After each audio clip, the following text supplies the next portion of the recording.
Boa noite, queridos! Que saudade! Eu tava morrendo de saudade desse estúdio. Eu tô gravando a maior parte das coisas de casa, tenho tido um pouco mais de cautela por conta da pandemia. E não sei se vocês perceberam que agora os meus cabelos são enormes, porque agora eu faço a linha cabelos grandes. Queridos, muito bom estar aqui, muito bom ter vocês essa noite. Oi, Robson, Ana Caroline, minha xará, a Celino, Luiz Fernando, Douglas, o Bruno. Muito bom mesmo ter vocês aqui, queridos. Olha só, o que nós vamos falar hoje? Hoje vamos trazer algumas novidades jurisprudenciais a respeito de direitos humanos, beleza? Primeira coisa que eu já vou lembrar vocês, não está nesse slide porque eu quero prestigiar quem já assistiu às inúmeras aulas e vocês vão ver que em outros encontros eu falei do assunto penal Plácido Sá de Carvalho, que é o Instituto, que é a unidade prisional de Bangu. Já falei várias vezes desse caso. Esse é um caso que eu aposto muito. Tivemos algumas novidades, mas eu já tratei disso, então quem perdeu, procura aí, que a gente tem uma série de aulas e no nosso curso também a gente trata disso, tá? Queridos, mas nós vamos começar agora falando do caso dos empregados da fábrica de fogos de Santo Antônio de Jesus versus Brasil. Oi, Carla, tudo bom, querida? Olha só, esse caso aconteceu em Santo Antônio de Jesus, na Bahia, e é um caso muito triste, em que houve a explosão de uma fábrica de fogos de artifícios. E aí o que aconteceu? Uma série de pessoas foram vitimadas, elas morreram, e outras foram vítimas de graves lesões. Por que esse caso chegou à Corte Interamericana? Por conta da omissão estatal na fiscalização, na investigação e na punição dos responsáveis. Não houve, até os dias de hoje, a devida responsabilização nem na esfera civil, nem na esfera criminal, nem na esfera trabalhista. É um caso realmente muito grave. Uma das grandes marcas deste caso, e isso eu tenho um feeling que pode sim cair nas provas, é o cenário de pobreza estrutural de todas as vítimas. Se existe um elo, um item, algo que liga todas as vítimas, é essa questão da pobreza estrutural. Mas deixa eu detalhar o caso aqui para vocês. Eu só dei um spoiler agora, só para vocês se inteirarem, mas eu vou mostrar de maneira mais detida aqui, tá? Vamos dar uma olhadinha? O caso diz respeito à explosão em dezembro de 98 de uma fábrica de fogos de artifício em Santo Antônio de Jesus, que matou 60 pessoas, dentre elas 20 crianças e adolescentes, ferindo ainda 6 pessoas, dentre elas crianças e adolescentes, todos em situação de vulnerabilidade econômica e social. Não tivemos a devida resposta em nenhuma das esferas, ok? Quais foram as principais determinações dessa condenação? Punição dos responsáveis pela fábrica de fogos, fornecer tratamento médico, psicológico e psiquiátrico às vítimas, realizar ato público de assunção de responsabilidade, promover inspeções em locais de fabricação de fogos de artifício, pagar indenização de danos materiais e materiais para familiares e vítimas, produzir material para rádio e TV com relação aos fatos e inspecionar os locais de produção de fogos de artifício. Tem aqui também, eu trouxe no slide, a previsão do valor a ser reparado, né? O valor a título de indenização por danos morais. Mas eu quero te mostrar o seguinte, eu quero te dizer o seguinte. Este caso tem uma grande marca, que é, mais uma vez, o Brasil toma uma condenação, um baita puxão de orelha, em virtude de trabalho infantil. Então, tem vários aspectos nesse caso, mas um caso eu quero indicar para vocês que essa questão do trabalho infantil. Vocês viram que muitas dessas pessoas que foram vitimadas eram crianças e adolescentes. Mais uma vez, o Brasil foi condenado. E por que eu estou falando mais uma vez? Porque no caso Fazenda Brasil Verde versus Brasil, houve ali também a condenação brasileira em virtude de trabalho infantil, ok? Tivemos no caso Fazenda Brasil Verde a primeira vez de uma condenação do que se chama de neoescravidão ou escravidão moderna, que é um cenário de escravidão por dívidas, né? Basicamente isso. Então, temos ali nesse caso esse cenário de neoescravidão. Aqui temos um cenário diferente. Aqui a discussão diz respeito à pobreza estrutural. Fiz só o link por conta da questão do trabalho infantil, beleza? Porque aí você já vai anotando aí, já vai percebendo. Isso aqui é o ponto que eu considero mais importante dessa sentença. A Corte reconhece discriminações estruturais de raça, gênero e condições sociais como violações de direitos humanos. Segundo a Corte, as vítimas se encontravam em situação de pobreza estrutural e eram, em amplíssima maioria, mulheres e meninas afrodescendentes. 4 delas estavam grávidas e não dispunham de nenhuma alternativa econômica senão aceitar um trabalho perigoso em condições de exploração. Engraçado que eu tenho um grande amigo que é de Santo Antônio de Jesus, na Bahia, e ele me disse: Carol, eu morava lá na época da explosão dessa fábrica. E o que é mais impressionante é que não existe só essa fábrica, são várias fábricas. E existe um estado de omissão estatal que é flagrante. Então o Estado finge que não vê aquela situação de ilegalidade, uma série de desrespeitos a direitos humanos, que acabaram, infelizmente, nesse caso, culminando com a morte de 60 pessoas, ok? A Corte considerou que o Estado tinha conhecimento de que eram realizadas atividades perigosas na fábrica e não inspecionava nem fiscalizava o local adequadamente, que apresentava graves irregularidades e alto risco e perigo iminente para a vida, para a integridade pessoal e a saúde dos trabalhadores. Ainda mais porque a fábrica era exploradora de trabalho infantil, o que violava os direitos ao trabalho e o princípio da igualdade e da não discriminação. Perfeito? Então, todos esses direitos aqui foram violados. Direito à vida e integridade pessoal das vítimas e dos familiares, já que não houve essa inspeção e fiscalização.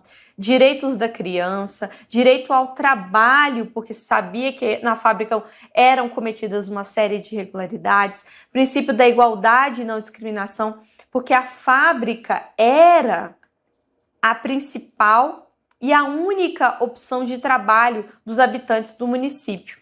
Os direitos e garantias judiciais, a proteção judicial, pois nos processos civis, penais e trabalhistas, o Estado não garantiu o acesso à justiça, tampouco a reparação das consequências, perfeito?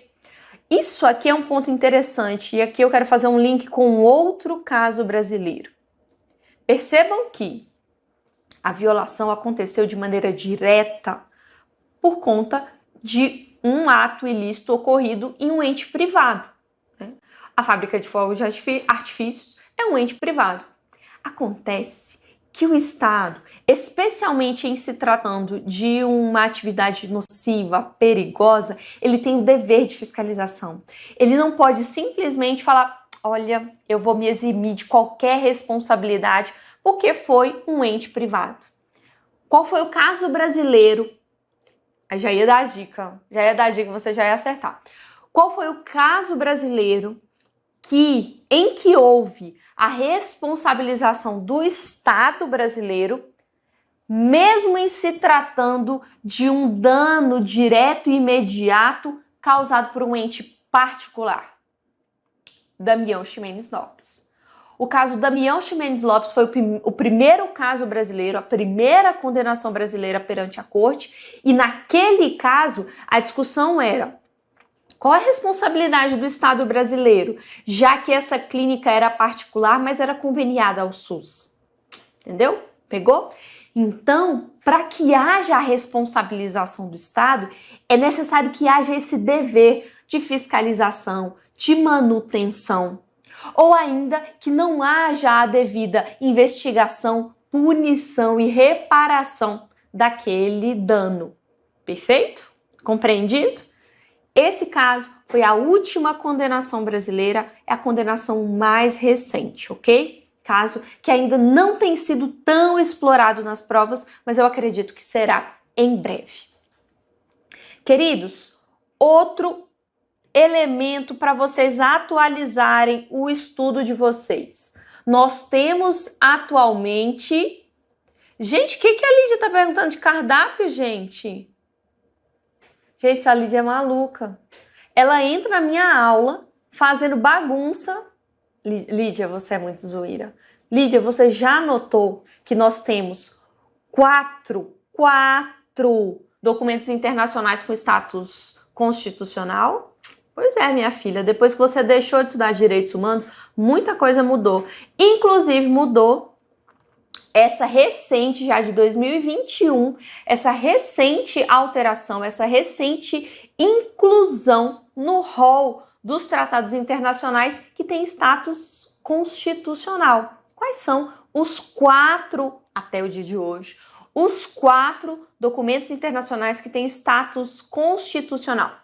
Tratados de Marrakech, olha ela, gente, azucrinando. Gente, foca em mim. Tratados de Marrakech, Convenção Internacional dos Direitos das Pessoas com Deficiência e o seu protocolo facultativo. 4, esse bonito aqui, ó, deixa eu mostrar para vocês. Convenção Interamericana contra Racismo. Convenção Interamericana contra o Racismo. Então, o que eu queria mostrar para vocês é esse ponto aqui, ó. O Congresso decretou, nos termos do artigo 5º, parágrafo 3º, o texto da Convenção Interamericana contra o Racismo, a Discriminação Racial e formas correlatas de intolerância, adotado na Guatemala, por ocasião da 14ª, tá tudo aqui. Beleza? Compreendido? Sabe o que a Lídia tá falando? A Lídia é muito zoeira. Meu aniversário é semana que vem, mas eu e poucos amigos que já estamos todos vacinados e vamos nos testar na véspera, nós vamos fazer o meu aniversário. E aí ela tá... O cardápio quem vai levar é você, querida. Eu vou levar só... Inclusive, eu nem deveria estar falando isso aqui, porque isso é uma festa surpresa. Que eu pedi uma festa surpresa para mim mesmo, gente. Olha o nível da carência da pessoa. Vamos focar aqui, que hoje eu tô muito felizinha. Olha só. Gente, lembra que eu... Aliás, não, vocês não lembram que eu não falei foi aqui? Eu falei lá no nosso Instagram, @asdefensoras. Eu e a maluca da Lídia Marangon, da Kate Satico e da Mayara Tachi, somos as defensoras e estamos por lá, trazendo conteúdo de qualidade para vocês. Lá no nosso Insta, eu fiz o link chamando a galera para vir acompanhar, dizendo o seguinte, olha, em virtude daquela operação policial lá em Jacarezinho, que por muitas pessoas ficou sendo, né, chamada como a chacina de Jacarezinho, em virtude daquela operação policial, foi feito um pedido de medida cautelar. Medida cautelar? Não. Medida provisória.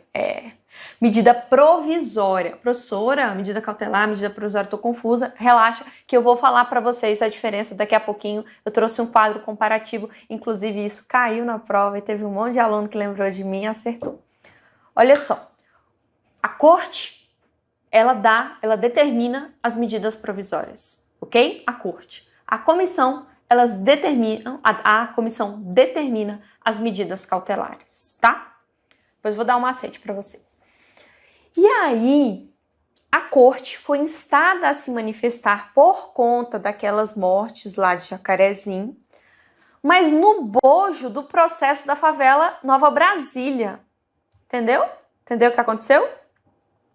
Vou te contar. E aí depois eu mostro para você. Eu peguei o trecho da sentença não, né? Da decisão na medida provisória, e aí tá em espanhol e aí a gente vai conversando. Mas deixa eu te contar a história. Aconteceu foi o seguinte: as famílias das vítimas da favela Nova Brasília chegaram no processo da favela Nova Brasília e falaram o seguinte: olha, o Estado brasileiro não está cumprindo algumas determinações, em especial o artigo 16 da sentença lá do caso Favela Nova Brasília, tá?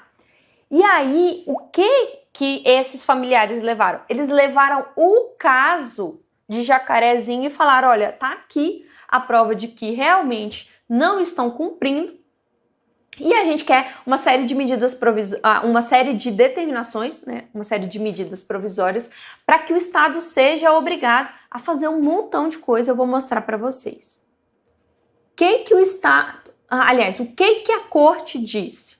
Não vou contar agora, vou contar só depois. Olha só, em maio de 2021, os representantes...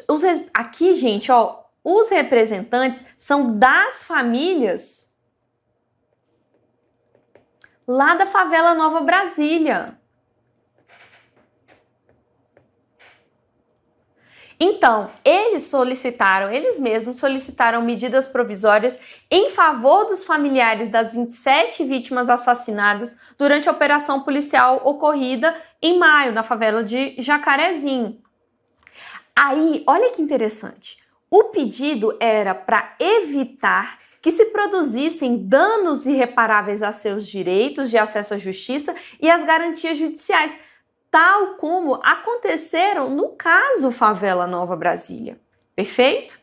Isso porque as investigações do fato, estão sendo realizadas pela mesma força policial envolvida nos fatos, em inobservância da determinação da Corte. Porque vocês lembram que a gente já falou em várias aulas nossas que uma das determinações da Corte Interamericana, no caso Favela Nova Brasília, era que se houvesse ali a suspeita de que que aquele fato, né, aquele homicídio ocorreu em virtude de alguma atuação policial, essa investigação tem que sair da força e tem que vir para uma entidade autônoma, imparcial e independente. E aí as famílias do caso Favela Nova Brasília falaram: olha, eu tô antevendo um problema que as famílias daqui vão ter de Jacarezinho, porque não está sendo observado alguns detalhes, alguns pontos que foram determinados na sentença. Perfeito? Vamos seguir? Em particular, as famílias solicitaram as medidas de proteção no sentido de que se garantisse uma investigação independente, rápida, transparente e imparcial, regida, conduzida por um órgão independente, alheio, externo das forças de segurança e instituições públicas responsáveis pela operação. Perfeito? E esse é o ponto da sentença, é o ponto 16 da sentença da favela de Nova Brasília, entendeu? Pediram também que ordene a realização de perícias por um órgão independente que garanta a imparcialidade e transparência da investigação dos assassinos, ok? Observando o protocolo de Minnesota. Esse protocolo aqui é importantíssimo e ele guia a perícia, ok? Ainda foi solicitado que se garantisse que as testemunhas possam dar as suas declarações de maneira segura e sem sofrer qualquer tipo de ameaça ou represália, tá? Então, esses foram os pedidos. Os representantes das famílias lá da favela de Nova Brasília indicaram que o contexto era o seguinte: depois da sentença da favela de Nova Brasília, o Brasil e o Rio de Janeiro, de maneira específica, tiveram um aumento significativo da violência policial. Segundo o Instituto de Segurança Pública, durante o primeiro trimestre de 2021, morreram 453 pessoas em virtude de intervenções de agentes estatais. Foi o número mais alto da história. Aliás, da história não, da série histórica, que é desde quando é contabilizado.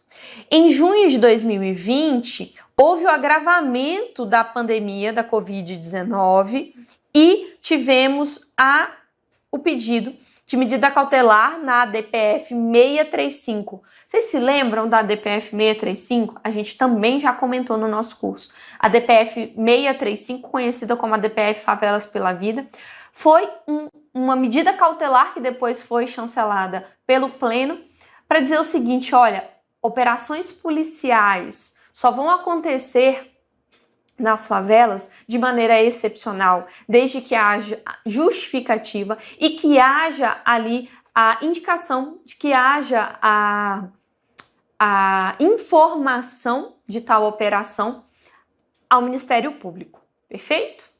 Ótimo. Para além disso, a DPF também determinou que não seria possível buscas e apreensões coletivas, né, sem que houvesse a individualização, e também determinou que não seria possível o uso de helicópteros e plataformas de tiro que vinham sendo empregadas anteriormente, beleza? Então, esse foi o contexto que foi trazido pelos representantes das famílias. Disse que a impunidade tem sido a regra nos casos de violência policial, que no Rio de Janeiro 98% dos casos de mortes por intervenção policial entre 2010 e 2015 foram arquivados e que o Brasil ainda não cumpriu a garantia de não repetição daquele ponto 16 que foi trazido pela decisão, ok? Então, esses foram os pontos trazidos pela defesa, perfeito?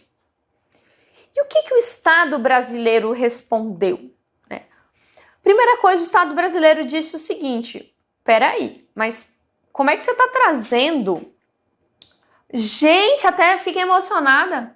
Meu conterrâneo, Manuel, lá de Araguaína, Tocantins. Para quem não sabe, eu sou tocantinense, tenho o maior orgulho da minha terra. E fico muito contente, Manuel. Muito bom ter você aqui, querido. Muito bom.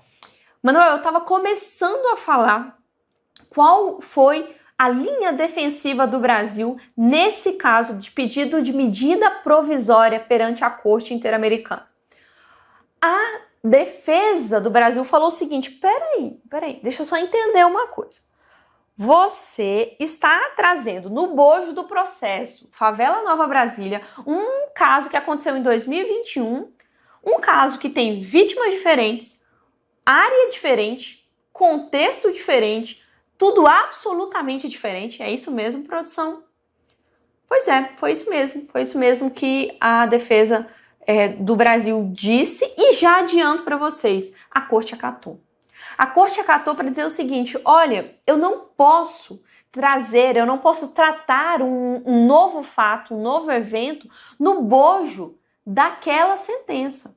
Se o Brasil está descumprindo, ok, tudo bem, eu posso até utilizar esse fato da favela de Jacarezinho como um mote para eu fazer a análise, fazer aquele acompanhamento da decisão da corte. Mas não é possível que haja essa concessão de medida provisória no bojo de um caso que é diferente, um contexto diferente. Perfeito? Deixa eu mostrar para vocês, olha.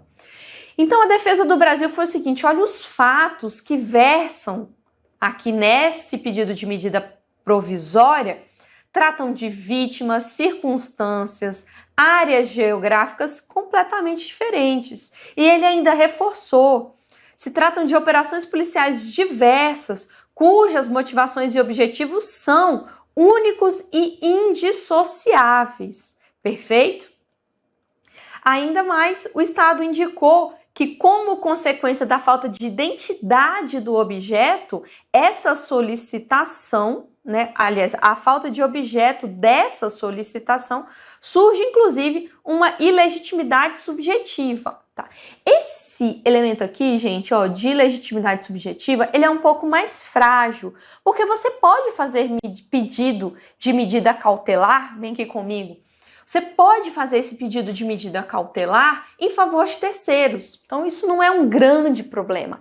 O maior problema aqui, certamente, é relacionar, é trazer um fato que é absolutamente estranho àquele fato que foi julgado, aquele fato que foi analisado pela Corte Interamericana, ok? Olha só, o que mais que o que o Estado brasileiro disse? Olha, os fatos, objetos da solicitação não se relacionam com os fatos do caso, né? Então, a gente não tem aqui a possibilidade de tratar de um novo caso no bojo do caso Favela Nova Brasília. E ainda que tudo isso não fosse acatado, não se esgotaram os recursos internos, já que existem investigações em curso a respeito dos fatos. E se exige um tempo razoável para a condução de respostas justas e efetivas. Decisão da Corte.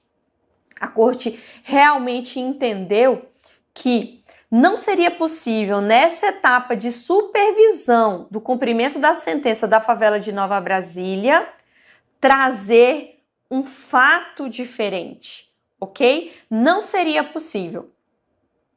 Deixa eu só ver aqui. Alegam que a sentença se relaciona, aliás, que o fato da favela de Jacarezinho se relaciona com o descumprimento do ponto resolutivo do 16º da sentença, dizendo que as investigações ocorreram pela mesma força policial, e verdade, realmente foi a Polícia Civil do Rio de Janeiro em ambas as operações, ok? Mas o que a Corte disse foi, não é possível, ok? Mas qual foi o resultado dessa abordagem, dessa solicitação dos familiares? Foi marcada para agosto de 2021 uma audiência pública para tratar a respeito dessas violações, dessas intervenções policiais. Talvez, gente, é interessante pensar que às vezes os mecanismos, eles são utilizados de maneira política. Então, não me surpreenderia se o objetivo fosse exatamente esse, relançar a atenção para o tema abordagens policiais, investigações policiais e esse tipo de operação. Perfeito? Lembra que eu comentei com vocês rapidamente que eu ia trazer aqui aqueles aspectos das medidas de urgência do sistema interamericano? Então, olha aqui comigo.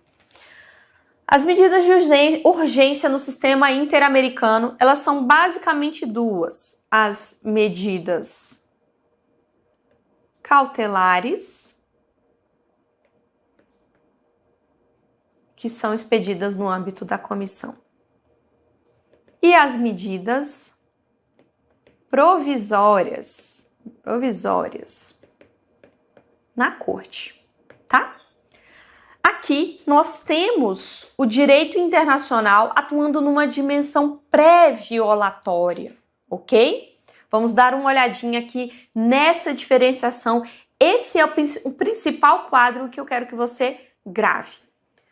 No âmbito da comissão, a gente tem as medidas cautelares. No âmbito da corte, a gente tem as medidas provisórias. Gente, eu tinha até vergonha de contar como foi o mnemônico. A gente não dá nem para chamar de mnemônico, né? Mas como foi a forma que eu pensei para lembrar isso. Eu tinha vergonha até que eu comecei a contar e as pessoas começaram a lembrar e lembrar de mim na hora da prova. Então eu vou contar também para vocês. É brega? É, mas foi de coração. Olha só. Pensa o seguinte, cara, é tudo muito parecido. Medida provisória, medida cautelar, tal. Pensa assim, ó, medida cautelar. O cautelar não vem antes do... O cautelar, o C, não vem antes do P lá de provisória? Então ela vai tramitar essa medida cautelar lá na comissão. Olha, professora, mas por que na comissão? Porque a comissão ela é antecedente à corte. A lógica do sistema interamericano é primeiro corte, depois, primeiro comissão, depois corte. Lembra lá do peticionamento? Primeira comissão, depois corte. Pois é. Já as medidas provisórias, aí você lembra, tá, então tá bom, o P vem depois, o C, então é lá na corte. Ficou ruim? Ficou. Mas ajuda, gente. A gente que tá no desespero para passar precisa de qualquer coisa. Medida cautelar, Comissão Interamericana. Medida provisória, Corte Interamericana, tá? Mnemônico ridículo, pode apagar se não ajudou. Vamos dar uma olhada no status normativo. Olha só, as medidas cautelares da comissão possuem como base normativa apenas o regulamento da comissão. Não tem base convencional, ok? Qual é o efeito disso? Professora, nada a ver isso aqui. Tem, gente, a doutrina vai dizer o seguinte, olha, o efeito jurídico tem uma decorrência direta desse status normativo. Como não tem natureza convencional, não teria um efeito vinculante, ok? Qual é o espectro de abrangência das medidas cautelares? Qualquer Estado membro da OEA, ainda que não tenha aderido ao Pacto de San José da Costa Rica, perfeito? Já a Corte Interamericana vai editar as medidas provisórias, perfeito? Que tem natureza convencional e, por conseguinte, tem efeito vinculante, tá? A Corte somente pode ordenar as medidas provisórias em desfavor dos estados que tenham aderido ao pacto e tenham aceitado a jurisdição contenciosa. Viu que são duas coisas? Enquanto lá na comissão, para você fazer a solicitação e ter ela determinada, você não precisa ser nem, o Estado não precisa ser nem parte, nem ter aderido o Pacto de San José da Costa Rica, mas precisa fazer parte da OEA. Por sua vez, para as medidas provisórias, lá na Corte, é indispensável que o Estado seja signatário do Pacto de San José e tenha aceitado a competência contenciosa. Perfeito? Compreendido? Queridos, eu deixo aqui, eu faço só essa lembrança que isso aqui é um ponto muito importante que cai direto nas provas, ó. A comissão pode expedir as medidas cautelares de ofício ou a pedido, havendo ou não caso em tramitação na corte. Pode ser individual ou coletiva. Os requisitos são a gravidade e a urgência, a iminência do dano, se a situação foi denunciada perante as autoridades competentes, ou os motivos pelos quais isso não pôde ser feito, se tratar de uma solicitação, você tem que ter a identificação dos potenciais beneficiários, a explícita concordância dos potenciais beneficiários quando a gente estiver tratando de um pedido em favor de terceiros. Já as medidas provisórias da Corte são nos casos de extrema gravidade e urgência, quando se fizer necessário para evitar danos irreparáveis à pessoa. A Corte, nos assuntos que tiver conhecimento, poderá tomar medidas provisórias que considerar pertinentes. Isso aqui, gente, é de ofício. Se liga nesse detalhe. Agora, olha essa segunda parte. Se se tratar de assuntos que não estiverem submetidos ao seu conhecimento, pode atuar a pedido da comissão. Se ligou? Se se tratar de um caso que já está rolando, a corte pode dar inclusive de ofício. Agora, se se tratar de um caso que não esteja rolando ainda, que não haja um processo, aí somente a comissão pode fazer esse pedido. Compreendido? Olha só, é isso aqui, ó. Tratando-se de assuntos não submetidos à sua consideração, a Corte poderá atuar por solicitação da comissão. Perfeito, queridos?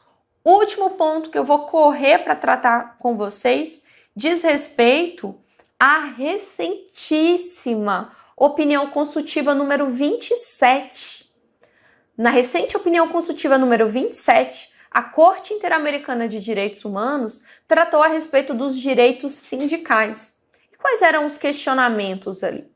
Os questionamentos eram basicamente os seguintes, deixa eu mostrar aqui para vocês. Qual o alcance dos direitos sindicais e da negociação coletiva? No tocante aos direitos de liberdade de associação, aliás, e no tocante aos direitos de liberdade de associação e opinião, quais são esses limites, qual é o alcance? Qual o alcance, qual o limite dos direitos das mulheres frente à liberdade sindical? Qual o papel do Estado na proteção desses direitos? Perceba que foi uma opinião consultiva solicitada pela Comissão à Corte Interamericana de Direitos Humanos, ok? Foram 5 os principais pontos trazidos, discutidos nessa opinião consultiva. Primeiro, liberdade sindical. Os sindicatos e os sindicalizados devem gozar de uma proteção específica. Os sindicatos devem ter personalidade jurídica prevista por lei e devem ter ferramentas para atuar. Isso é um ponto importante e aí eu já vou convidar vocês para daqui a pouco a gente já fazer o link com a nossa disciplina de direitos difusos e coletivos. Um dos grandes e importantes instrumentos de atuação das associações e dos sindicatos são as ações civis públicas. Veja que esse é um elemento trazido. Os sindicatos precisam ter personalidade jurídica destacada, precisa ter essa autonomia e mais, precisa ter ferramentas para garantir essa autonomia. Perfeito? Primeiro ponto, liberdade sindical. Aqui a análise foi a liberdade do sindicalizado de se manifestar, de se sindicalizar e a liberdade da própria instituição, ok? 2. O segundo ponto foi negociação coletiva. Ele foi lido como um direito essencial próprio da liberdade sindical. O Estado deve incentivar a negociação, mas essa negociação não pode ser em péjos, ok? Então, a negociação tem que sempre prestigiar os trabalhadores. A negociação não pode diminuir o espectro de direitos dos trabalhadores, perfeito? Não seria possível, segundo a Corte, as negociações coletivas em péjos. 3. O direito de greve é fundamental.